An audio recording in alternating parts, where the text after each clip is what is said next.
Today in our 2018 Toyota Highlander, we're going to be test fitting Kuat's Sherpa 2.0 2-bike platform rack. Here we have our Kuat Bike Rack. It's a 2-bike platform rack, so it'll carry 2 bikes. We've got our first bike on here, and it's mounted at 2 points.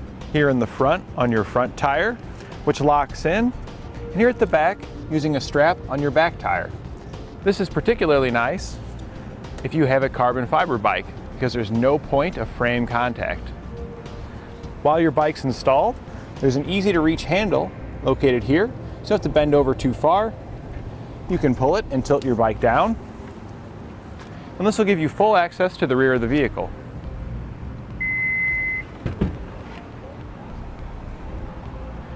Now any of the gear that we brought along with us, we can come in, get whatever we need, close it back up without ever having to take our bike off. Not until we're ready to ride. The smooth slides allow it to lift back up into place nice and easily, and it clicks right in. It's easy to release your bike, starting here at your strap by pressing down on the lock, releasing it, pulling it out. Your bike's still supported by the front arm, so you can hold your bike, press in on the release tab, lift up on the arm, drop it down, and your bike can be easily removed without having to lift it up too high. Your arm can then fold back over, go back into its storage position, and the front cradle will collapse into a nice smooth fit to help reduce its size. Ground clearance at the rear of the bike is going to be about 23.5 inches.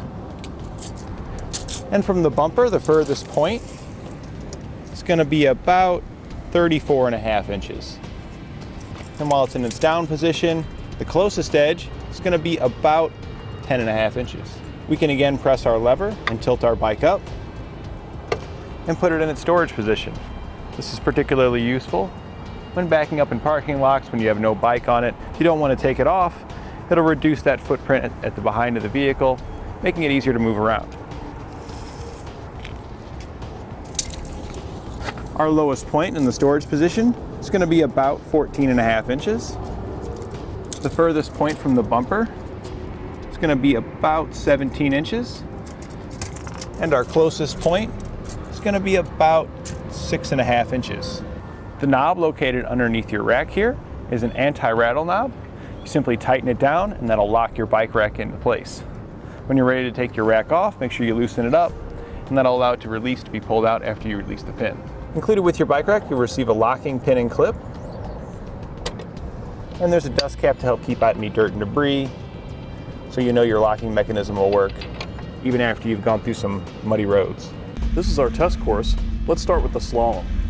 This shows side-to-side action, such as turning corners or evasive maneuvering. Then on to our alternating speed bumps.